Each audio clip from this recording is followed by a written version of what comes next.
বাংলাদেশের স্বাধীনতার সূর্যোদয়ের পূর্ব মুহূর্তে 1971 সালের 14 ডিসেম্বর জাতির শ্রেষ্ঠ সন্তানদেরকে পাক বাহিনীর হাতে আত্মত্যাগ দিতে হয়েছিল। 8000 নটিক্যাল মাইল দূরে লন্ডনে এই প্রচণ্ড ঠান্ডার সময়ে ঘাতক দালাল নির্মূল কমিটির উদ্যোগে ব্রিটেনে বসবাসরত বাংলাদেশিরা একত্রিত হয়েছেন এবং তাদের প্রতি বিনম্র শ্রদ্ধা জানাচ্ছেন। বলা হয়ে থাকে বাংলাদেশ বিনির্মাণে প্রবাসীদের ভূমিকা অনন্য এবং বিশেষ করে যুক্তরাজ্য প্রবাসীরা বাংলাদেশের মহান স্বাধীনতা যুদ্ধের সময় অগ্রণী ভূমিকা রেখেছেন। বাংলাদেশের যে কোনো দুর্যোগ সমস্যা এবং সম্ভাবনার জায়গায় প্রবাসীরা যেমন সব সময় পাশে ছিলেন, তেমনিভাবে বাংলাদেশের সংকট সময়ে এবং বিশেষ করে শ্রদ্ধার জায়গায়ও বাঙালিরা তাদের পাশে থেকেছেন দূর থেকে। প্রবাসীরা আলতাবালি পার্কে আলোক প্রদীপ জানিয়ে তাদেরকে শ্রদ্ধা জানিয়েছেন এবং তাদের মধ্যে একটি প্রত্যয় ঘোষণা করেছেন, বাংলাদেশে সংকট থাকবে তেমনি সম্ভাবনাও আছে, কিন্তু বাংলাদেশটা যেন সব সময় দুধে ভাতে রাখে। বাংলাদেশ যেন মহান মুক্তিযুদ্ধের আদর্শ নিয়েই আগামী দিন তাদের নতুন প্রজন্মদেরকে নিয়ে বিশ্ব দরবারে উচ্চারিতভাবে প্রকাশিত হয়। বাংলাদেশের লাল সবুজ পতাকা যেন বাংলাদেশের মহান আদর্শ, স্বাধীনতা, ভাষা আন্দোলন সহ সব জায়গায় তুমুলভাবে শক্ত অবস্থানে থাকে। এবং পাশাপাশি তারা প্রত্যয় ঘোষণা করেছেন যে বাংলাদেশের মহান স্বাধীনতার ইতিহাস, ঐতিহ্য এবং বাংলাদেশ বিনির্মাণে জাতির জনক বঙ্গবন্ধুর আদর্শকে স্ফুরণ করে সব জায়গাতে যেন আমরা ঐক্যবদ্ধভাবে কাজ করি।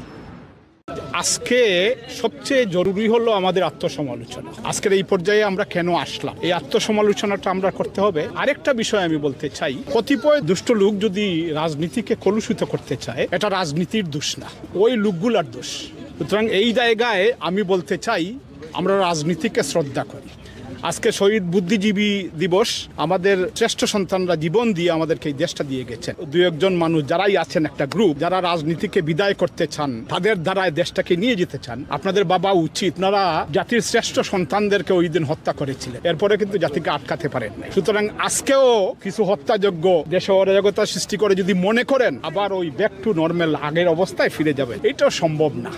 বুদ্ধিজীবীদের মধ্যে অন্তত কয়েকজন একেবারে কাছের ছিলেন, সরাসরি ছাত্রী আমি তাদের। যুদ্ধের সময়ও তাদের সঙ্গে সংযোগ ছিল। আমি শুধু এটুকু বলতে চাই, তাদের আদর্শ প্রতিফলিত হয়নি আমাদের চরিত্রে, আমাদের উদ্দেশ্যে, এবং আমরা আত্মপ্রেমে মগ্ন হয়ে আমরা একটা দেশটাকে এখনো আমরা দিশা খুঁজে বেড়াচ্ছি। তো আজকের দিনে এই প্রতিজ্ঞাই হোক, আমার শিক্ষকরা এই জাতির সবচেয়ে সর্বোচ্চ যাদের সম্মান, সর্বোচ্চ যাদের মেধা, তারা যা চেয়েছিলেন আমরা যেন সেটা সফল করতে পারি, এটাই আজকের অঙ্গীকার। বাংলাদেশে 14ই ডিসেম্বর, 16ই ডিসেম্বর, 26শে মার্চ, 17ই মার্চ, 7ই মার্চ এগুলা প্রতিষ্ঠিত হবে। এগুলা কেউ যেন নস্যাৎ করতে না পারে, কোনো ষড়যন্ত্রের মাধ্যমে যেন বাংলাদেশের স্বাধীনতাকে নস্যাৎ না করতে পারে। আমাদের সবাইকে ঐক্যবদ্ধ হয়ে কাজ করতে হবে।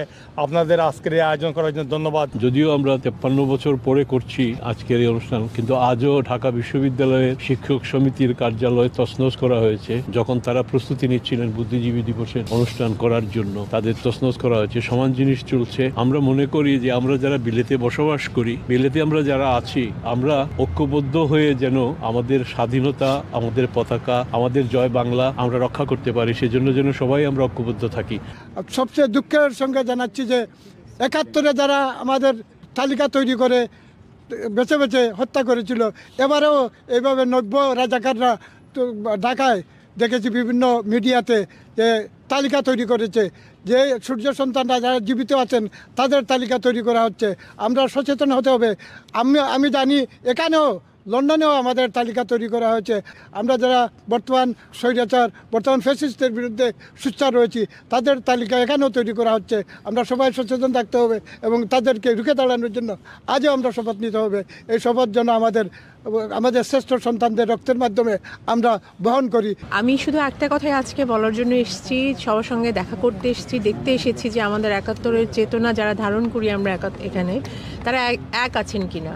এসে আমার বিশ্বাসটা আরও সুদৃঢ় হয়েছে এবং আবারও আমি নতুন করে বিশ্বাস করতে শুরু করেছি যে আমাদের 71-এর যে রক্তে লেখা ইতিহাস, আমাদের যে বিজয়ের ইতিহাস, একে কেউ কখনোই কোনো দিনও বদলাতে পারবে না। যতই চক্রান্ত হোক, যতই ষড়যন্ত্র হোক, আমাদের বাঙালি মাথা তুলে দাঁড়িয়েছে, যুগে যুগে দাঁড়িয়েছে, আবারও দাঁড়াবে। সব ষড়যন্ত্র উপেক্ষা করে আমাদের 14ই ডিসেম্বরের যে বুদ্ধিজীবীরা রক্ত দিয়েছেন, ত্যাগের বিনিময়ে আমাদের অর্জন যে আমাদের স্বাধীনতা, সেই স্বাধীনতা শব্দটিকে কেউ কলঙ্কিত করতে পারবে না, এটাই আমার বিশ্বাস। বাংলাদেশে শহীদ বুদ্ধিজীবী পালনকে কাটডাউন করা হয়েছে। আমাদের শিক্ষা অধিদপ্তর থেকে একটা প্রজ্ঞাপন জারি করা হয়েছে যে দেশে কোথাও কোনো শিক্ষা মন্ত্রণালয়ের আন্ডারে যারা যত প্রতিষ্ঠান আছে কেউ শহীদ বুদ্ধিজীবী দিবস পালন করতে পারবে না। আগামীতে হয়তো এরা যদি ক্ষমতা ধরে রাখতে পারে, হয়তো আমাদের বিজয় দিবস, স্বাধীনতা দিবস এগুলো কিছুই থাকবে না। আজ আমরা 2024-এ দাঁড়িয়ে আছি। সেই ক্ষেত্রে আমাদের কি করণীয়? আমাদের ঐক্যবদ্ধ হতে হবে কিসের জন্য? হ্যাঁ, জাতীয় ঐক্যের প্রয়োজন ছিল আমাদের যখন সেই 53 বছর আগেও আমরা হতে পারি। আজকে 53 বছর পরে আমরা বুঝতে পারছি, মর্মে বুঝতে পারছি যে আমরা ঐক্যবদ্ধ ছিলাম না কেন, যার কারণে আমাদের স্বাধীনতা আজকে অরক্ষিত এবং স্বাধীনতা আজকে হুমকির মুখে পড়েছে। আমরা সবাই ঐক্যবদ্ধ হব। আমাদের জাতীয় চেতনা, আমাদের মুক্তিযুদ্ধের চেতনা, আমাদের জাতিসত্তাকে বাঁচাতে হলে সবাই আমাদের এক হতে হবে।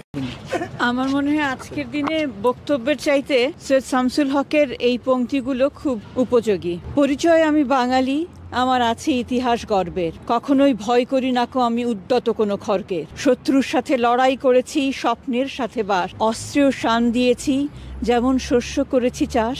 একই হাসি মুখে বাজায়েছি বাঁশি, গলায় পড়েছি ফাঁস, আপোষ করিনি কখনোই আমি। এই হলো ইতিহাস। এই ইতিহাস ভুলে যাব আমি কি তেমনই সন্তান যখন আমার জনকের নাম শেখ মুজিবুর রহমান। তারই ইতিহাস প্রেরণায় আমি বাংলায় পথ চলি, চোখে নীলাকাশ, বুকে বিশ্বাস, পায় উর্বর পলি। আমি জন্মেছি বাংলায়, আমি বাংলায় কথা বলি। আমি 71 দালাল নির্মূল কমিটি যুক্তরাজ্যের পক্ষ থেকে আজকে যারা উপস্থিত হয়েছেন এই প্রচণ্ড শীতে সবার কাছে কৃতজ্ঞতা প্রকাশ করছি যে আমরা বা আমাদের পূর্বসূরীরা যে কাজটা করতে পারেন নাই 71 সেই বুদ্ধিজীবীদের হত্যার পরে, যে নতুন প্রজন্ম আমরা যারা তৈরি হয়েছে আমাদেরকে সেই শিক্ষা বা সেই বার্তাটুকু দেওয়া সম্ভব হয় নাই বলেই আজকে আমরা দেখেছি 2024 সালে এসে বাংলাদেশের যে পট পরিবর্তন আমরা বলছি, বাংলাদেশ যে দিকে যাচ্ছে সেই জিনিসটা পারে না বলেই আমরা আজকে এই ঘটনাটা ঘটেছে বলে আমি বিশ্বাস করি।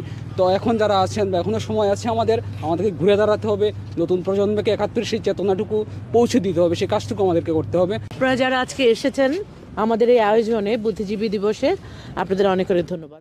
আয়োজকরা বলেছেন বরাবরের মতোই আত্মত্যাগকে তারা শক্তি হিসাবে রূপান্তর করে বাংলাদেশ বিনির্মাণে তাদের কাজগুলো অব্যাহত থাকবে এবং স্বাধীনতা এবং মহান মুক্তিযুদ্ধের আদর্শগুলো নিয়েই তারা বাংলাদেশ বিনির্মাণে ঐক্যবদ্ধভাবে কাজ করতে চান। লন্ডনে আলতাফ আলী পার্ক থেকে আনোয়ারুল ইসলাম অবি, 52 বাংলা। লন্ডন থেকে প্রচারিত কোটি প্রবাসীর কণ্ঠস্বর 52 বাংলা। 52 রক্তস্নাত প্রতিশ্রুতি আমাদের স্পন্দন, মহান মুক্তিযুদ্ধ আমাদের চেতনার উৎস। 52 বাংলা টিভি, বাংলা সংযোগ দেশে দেশে, কানেক্টিং বাংলা গ্লোবালি।